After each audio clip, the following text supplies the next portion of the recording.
Dzień dobry Państwu. Witam serdecznie w drugiej części szkolenia przeprowadzonego w ramach projektu PAFSE, czyli Partnership for Science Education. W tej części skupimy się na kluczowych ideach dydaktycznych realizowanych w projekcie PAFSE. Zastanowimy się nad tym, czym jest nauka, nad tym, jakie są praktyki naukowe oraz tym, czym jest aktywność dydaktyczna i scaffolding. Jak powiedziałam w poprzedniej części, kluczowym filarem projektu PAFSE jest idea Inquiry-Based Science Education. Sama idea Inquiry-Based Science Education jest taką strategią, takim parasolem, który obejmuje w sobie tak naprawdę wiele elementów. Tak? Jeśli wyobrazimy sobie ideę PAFSE, czy ideę Inquiry-Based Science Education jako taki parasol, to w ramach tego parasolu są różne działania, które wpisują się w sposób realizacji strategii Inquiry-Based Science Education. Wśród tych działań na pewno znajdują się kompetencje i praktyki naukowe. Znajduje się tu nauczanie projektowe i nauczanie problemowe. Znajduje się tu argumentowanie, modele i modelowanie. Znajduje się tu ocenianie kształtujące i wszelkie praktyki oparte na ewidencjach, czyli na dowodach, tak? Czyli evidence-based education practices. I wszystkie te aktywności, te modele, one wiadomo, że trafiają na pewne środowisko, na pewien grunt. Trafiają na grunt związany z nauczycielami, z tym, jak nauczyciele mogą budować rusztowanie dydaktyczne, czyli takie wsparcie procesu edukacyjnego, jakie mają przekonania, wartości, również to, na jakim etapie rozwoju zawodowego się znajdują. Ale też jest podłoże uczniowskie, tak? Czyli na przykład są uczniowie, którzy mają swoje rozumienie koncepcji, swoje rozumienie pojęciowe, mają swoje kompetencje, mają również swoje postawy i wartości, umiejętności większe lub mniejsze do współpracy, czy też większą lub mniejszą autonomię. Natomiast chciałabym bardzo, żeby Państwo postrzegali ideę Inquiry-Based Science Education jako taką ideę właśnie parasolową, która umożliwia realizację działań edukacyjnych, które będą odzwierciedlały naturę nauki. Dlatego, że można się zastanowić tak naprawdę, na czym polega praca naukowców. I jeżeli porównamy to jeżeli się zastanowimy, na czym polega praca nauczycieli, no to nauczyciel w swojej pracy jest zaangażowany w bardzo wiele czynności. Między innymi w układanie i sprawdzanie prac uczniowskich, przygotowanie i prowadzenie lekcji, spotkania z rodzicami, udział w radach pedagogicznych, udział w szkoleniach, warsztatach, jak w tej chwili na przykład, spotkania zespołów przedmiotowych i tak dalej. No to można się zastanowić, co w swojej pracy robią naukowcy. I to takie pytanie można zostawić otwarte. Chwilę tutaj na zastanowienie się Państwu zostawię.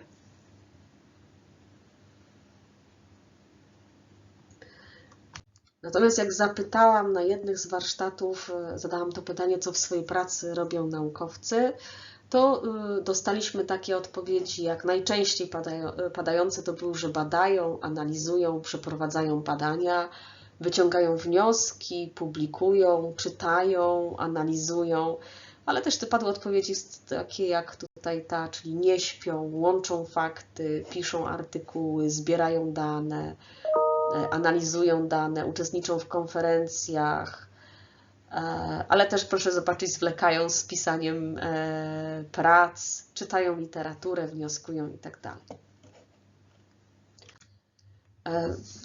Naukowcy niewątpliwie uprawiają taką działalność, którą ogólnie można nazwać działalnością naukową. Jak się zastanowimy nad tym, czym jest nauka, no to na pewno jest to coś, co można bardzo szeroko rozumieć. Można to rozumieć w ujęciu społecznym, kulturowym i filozoficznym. Na pewno nauka jest czymś, co się generalnie kojarzy z czymś bardzo trudnym, ale też tajemniczym, mądrym, pięknym. Jest tym, co robią naukowcy. Jest też czynnością osadzoną w kulturze, tak? Zatem wpływa na rzeczywistość społeczną. Zresztą osiągnięcia naukowe mają ścisły związek z osiągnięciami technologicznymi, a te bardzo mocno są obecne w naszym życiu. Nauka też przynależy społecznej wspólnocie, czyli naukowcom. W ramach tej wspólnoty też obowiązują pewne społeczne zasady. Nauka jest sposobem poznawania świata według rygorów metody naukowej, jest czynnością poznawczą, jest tworem teoretycznym, chociaż powstałym na bazie lub w pewnej relacji do empirii, czyli do doświadczeń. Jest finansowana, więc czasem może być też podatna na wpływy. Jest czymś, co przejawia się w procesie tworzenia wiedzy, a to z kolei przejawia się jest obecne w książkach, podręcznikach, jest tworzone na uniwersytetach. Nauka jest też czymś, co ma moc eksplanacyjną, czyli moc wyjaśniającą. Nauka jest do tego, żeby wyjaśniać nam, jak działa świat. Ale jest też czymś, co ma moc prognostyczną, czyli umożliwia nam tworzenie predykcji. Ma również moc heurystyczną, czyli jest podstawą do tworzenia nowej nauki.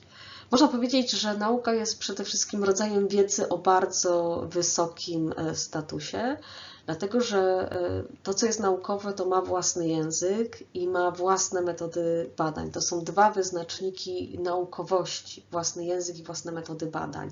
A to wiąże się z tym, że nauka ma pewną zasadę racjonalności, kieruje się logiką i zdolnością do samokontroli. Tak? Czyli, że prędzej czy później, jeżeli coś nie jest poprawne merytorycznie, jeśli coś nie zgadza się z osiągnięciami naukowymi, to prędzej czy później będzie to, czy nie zgadza się z danymi empirycznymi, to prędzej czy później będzie to zweryfikowane. W ramach nauki wyróżniamy też takich 8 podstawowych praktyk naukowych.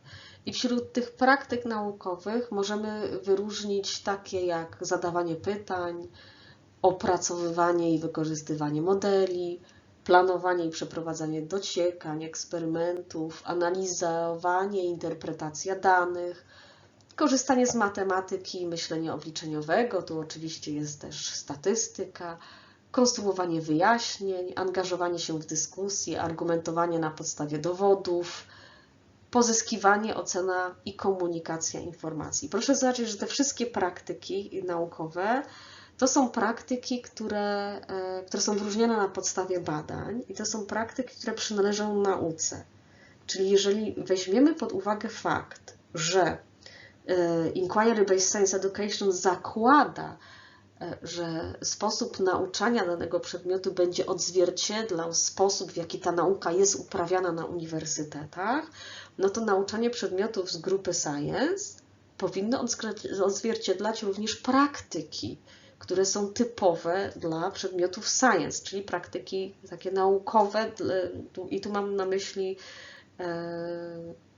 taką naukę z grupy Science, bo oczywiście mamy też nauki humanistyczne, społeczne i tak dalej. Natomiast tu w ramach tego projektu rozmawiamy przede wszystkim o praktykach dedykowanych naukom ścisłym i przyrodniczym. Co jeszcze jest tu związane? Na pewno są pewne kompetencje naukowca i kompetencje naukowe. Wśród tych kompetencji możemy wyróżnić kreatywność, wnioskowanie, myślenie krytyczne, komunikowanie, dokonywanie pomiarów, klasyfikowanie, obserwowanie i przeprowadzanie eksperymentów czy przewidywanie. I proszę zobaczyć, że tutaj już takie kompetencje naukowe, one można powiedzieć, że pasują do takich kompetencji bardzo ogólnych, na których kształcenie nam zależy nie tylko na przedmiotach ścisłych czy przyrodniczych, ale generalnie na kompetencjach, można powiedzieć, edukacyjnych, tak? Bo chociażby kreatywność, czy myślenie krytyczne, czy komunikowanie, to są wszystko kompetencje, na których kształtowaniu zależy nam właściwie w całym toku edukacji, nie tylko przy edukacji naukowej. Także bardzo czasem jest właściwie niemożliwe oddzielenie kompetencji stricte naukowych od kompetencji, załóżmy, tylko humanistycznych. One się wzajemnie przeplatają. Zresztą każdy z nas ma pewne kompetencje lepiej rozwinięte, inne może trochę słabiej, ale każdy z nas chciałby mieć podstawowe kompetencje naukowe, które są wyświetlone tutaj na tym slajdzie, na pewno rozwinięte i chcielibyśmy, żeby nasi uczniowie również te kompetencje posiedli. Natomiast jeśli chodzi o naturę nauki, o tą ideę odzwierciedlania nauki w nauczanym przedmiocie. Już od jakiegoś czasu pisze się o tym w literaturze, że jest wyraźna potrzeba wykraczania poza cele danej dyscypliny przy projektowaniu nauczania przedmiotów ścisłych, mając na uwadze właśnie i kulturę naukową, i edukację obywatelską, czyli mając na uwadze taką szerszą perspektywę. I tu już w latach 90. ubiegłego wieku Rosalind Driver ze współpracownikami przedstawili 5 argumentów, które uzasadniają rolę kształtowania, rozumienia natury nauki przez uczniów. I pierwszy argument, jaki podali, jest to argument użyteczności, który mówi o tym, że rozumienie natury nauki jest niezbędnym elementem w rozumieniu tego, co dzieje się w nauce oraz zarządzaniu i korzystaniu z osiągnięć technologicznych w naszym codziennym życiu. Drugi argument, jaki ten zespół podał, jest to argument odnoszący się do demokracji, który mówi o tym, że rozumienie natury nauki jest niezbędnym elementem w procesie podejmowania świadomych decyzji odnośnie procesów czy osiągnięć społeczno-naukowych. Czyli oznacza to mniej więcej, że jeżeli chcemy tak naprawdę uczestniczyć w podejmowaniu decyzji dotyczących chociażby GMO, czy dotyczących innych osiągnięć naukowych, no to bez rozumienia tego, czym jest GMO, ciężko podejmować świadome decyzje. A tak naprawdę bardzo wiele osiągnięć naukowych jest właściwie w naszym otoczeniu codziennym, spotykana na każdym kroku. Trzeci argument to jest argument odnoszący się do kultury, który mówi o tym, że rozumienie natury nauki jest konieczne, aby móc docenić jej wartość jako elementu współczesnej kultury. Jest to wytwór niewątpliwie naszych działań, naszych mam na myśli ludzkich i jako taki, jako element kultury powinien też mieć miejsce w edukacji. Dalej argument moralny, odnoszący się do tego, że rozumienie natury nauki pomaga w rozumieniu tego, że są pewne normy i zaufaniu, że społeczność naukowa przestrzega norm etycznych. Mamy pewien kryzys autorytetów, również kryzys nauki i wydaje się, że ten argument ostatnio ma bardzo duże znaczenie. Argument, który próbuje jakby pokazać, czy powinniśmy pokazywać, że nauka ma zdolność do samoregulacji i że jeżeli są jakieś badania, które są błędne, nieprawdziwe, to one prędzej czy później zostaną zwalidowane i nie będą obowiązujące, tak? I piąty argument odnoszący się do nauczania przedmiotów przyrodniczych, który wydaje się najbardziej oczywisty, dlatego że rozumienie natury nauki jest niezbędne w nauczaniu i uczeniu się przedmiotów przyrodniczych, dlatego że powinno być to odzwierciedlenie natury nauki w nauczaniu o tej nauce. Zatem można, projektując takie zajęcia, czy projektując lekcje, myślimy często o czymś takim jak aktywność. Można się zastanowić, z czym Państwu kojarzy się słowo aktywność i czym aktywność jaka taka będzie się różnić od aktywności edukacyjnej. Tu chwila na zastanowienie się.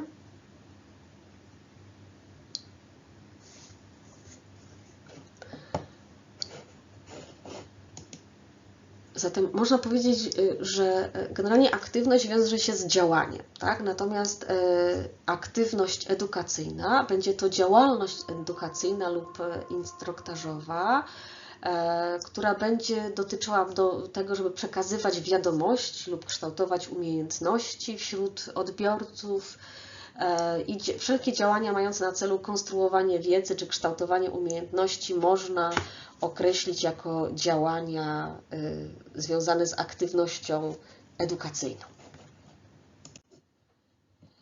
Zatem teraz się zastanówmy, tak? Taki przykład. Przychodzi profesor i stwierdza, że na moich zajęciach bardzo dużo się dzieje, studenci są aktywni, gdyż aktywnie słuchają. Podczas wykładów przekazuję im całą masę wiadomości i ich zadaniem jest aktywnie słuchać.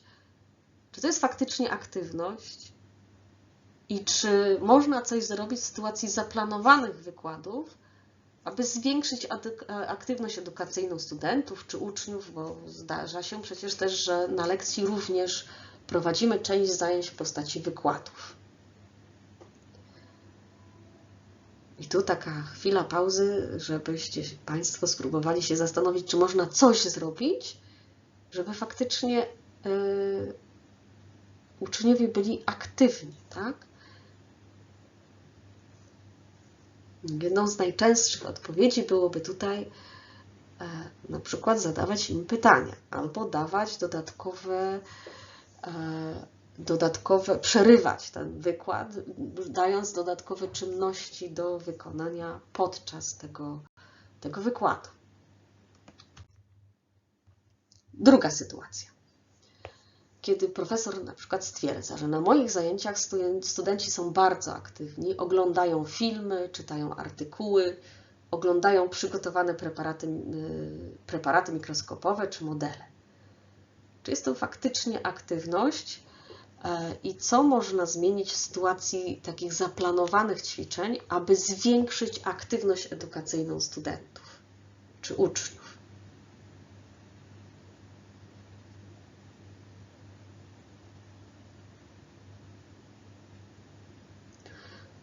Bo z czym tu może być problem? Że na przykład oglądanie filmu dla samego oglądania filmu nie jest za dużą aktywnością edukacyjną. Radziłabym może unikać czegoś takiego, jak to puszczamy film i sobie przez 15 minut pooglądamy film i nie wiadomo tak naprawdę, jaki jest cel. Zawsze warto do tego zadać kilka pytań kluczowych, które mogą posłużyć jako takie wsparcie, czy takie wiodące idee, które będą kierować uwagę uczniów na konkretne aspekty prezentowane w filmie.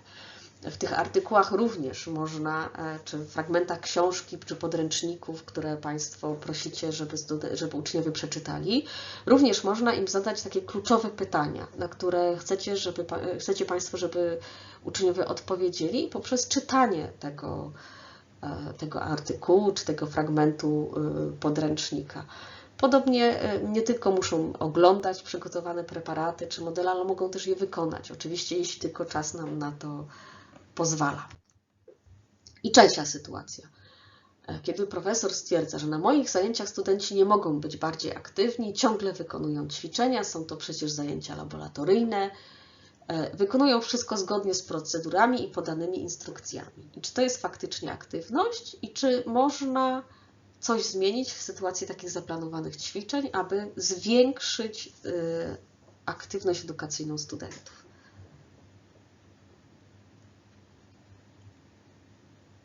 Tu ponownie może być lekki problem na przykład ze zrozumieniem, bo tu jest akt, oni są i w jakiś sposób aktywni, ale czy faktycznie jest to efektywna aktywność edukacyjna? Bo zobaczcie, jeżeli studenci wykonują wszystko, czy uczniowie nawet, bo robimy doświadczenia na zajęciach i oni wykonują wszystko według podanej instrukcji, to czy oni tak naprawdę wiedzą, do czego służą poszczególne kroki? Dlaczego w danym momencie dodano dany roztwór, czy daną substancję, dlaczego wystawiają i tak dalej. Czyli tak naprawdę w takich zajęciach kluczowym jeszcze składnikiem byłaby refleksja, zastanowienie się czy zadawanie pytań rozpoczynających się od dlaczego. Dlaczego to w tej chwili dodaję, dlaczego ten krok teraz podejmuję, żeby zwiększyć taką świadomość działań edukacyjnych podejmowanych przez uczniów, żeby mieli świadomość tego, co tak naprawdę się wykonuje i na czym polega wykonywana praca. Dlatego, że można tak naprawdę wyróżnić takie dwa rodzaje aktywności, taką aktywność pozorną i aktywność rzeczywistą. I zobaczcie, jeżeli taki student na przykład obejrzy film, ale on wtedy myśli, nie wiem, o niebieskich migdałach, albo myśli o tym, co będzie robił wieczorem, albo co będzie robił w pracy, no to on teoretycznie ogląda film, ale niewiele z tego wynosi. Podobnie jak wykonuje według instrukcji doświadczenie, ale myśli o zupełnie innych rzeczach, no to nie wyniesie z tego, to będzie taka aktywność pozorna, tak? I co najwyżej może wtedy nastąpić takie uczenie się, on może zapamiętać poszczególne kroki, procedury, ale nie do końca będzie je rozumiał. Natomiast w aktywności rzeczywistej ona faktycznie prowadzi do takiego znaczącego uczenia, kiedy ta aktywność jest związana z takim pogłębieniem rozumienia nauczanych treści. Natomiast co my możemy jeszcze zrobić, żeby jakby pomóc uczniom w rozumieniu czy w dochodzeniu do takich aktywności rzeczywistych? Generalnie jak spojrzymy tutaj na ten środkowy rysunek, to jeżeli wyobrazimy sobie, że tu jest uczeń, a tu jest jakiś cel edukacyjny, który chcemy, żeby on osiągnął, to z reguły jest to wyzwanie dla ucznia, tak? I jeżeli on jest na takim poziomie podstawowym, z zasobami swoich wiedzy i umiejętności, a my chcemy, żeby znalazł się tutaj, no to może być to dla niego wyzwanie bardzo trudne. Zatem nauczyciel może skonstruować, czy konstruuje rusztowanie dydaktyczne, czyli tak zwany scaffolding. I to rusztowanie dydaktyczne najczęściej ma postać właśnie aktywności edukacyjnych, zaprojektowanych aktywności edukacyjnych oraz oceniania i formułowania informacji zwrotnej. Poprzez takie zaplanowane aktywności edukacyjne i dostarczanie adekwatnych informacji zwrotnych, uczeń jest w stanie ten cel osiągnąć. Oczywiście cała trudność polega na tym, żeby to wsparcie i wyzwania edukacyjne były adekwatne, bo jeżeli jest za małe wsparcie i małe wyzwanie, no to jest niska motywacja, nuda. Jak jest duże wyzwanie, ale małe wsparcie, no to duża frustracja się pojawia, no bo uczniowie mogą sobie nie poradzić z tym wyzwaniem. Jak jest bardzo duże wsparcie, a małe wyzwanie, no to uczenie się również może być jakieś nastąpi, ale niekoniecznie bardzo takie głębokie i zaangażowane. Oczywiście najlepsze, jak jest wsparcie i wyzwanie dopasowane do siebie, tak? Z tego rysunku też widać, jeżeli wrócę na chwilę do tego, że to wsparcie powinno być największe na początku drogi ucznia, a im bliżej jest celu, tym rola nauczyciela jest coraz mniejsza, tak? Czyli to projektowane wsparcie może być coraz mniejsze. Oczywiście są zalety i wady takiego wsparcia dydaktycznego. Na pewno jest to dynamiczny proces i idealnie, jak jest precyzyjnie dostosowany do ucznia. Do zalet należy też to, że nauczyciel i uczeń oboje tutaj zaangażowani są uczestnikami i aktywnymi uczestnikami procesu edukacyjnego. Można wsparcie stosować do różnych zadań, różnych sytuacji, natomiast gdy jest stosowane wsparcie zbyt szeroko, to jego znaczenie jest niejasne. I z reguły jest tak, że stosujemy to samo wsparcie lub podobne z góry zdefiniowane do wszystkich aktywności, a to już nie zawsze przynosi oczekiwane efekty, tak? Tu istotne jest, żeby żeby to różnicować i dostosować do adekwatnej sytuacji, ale oczywiście to też wymaga przemyślenia i wymaga znajomości dobrej swoich uczniów, co Państwo jako osoby, które mają z nimi kontakt dość częsty, to na pewno znacie ich dość dobrze. Także dziękuję za tą część.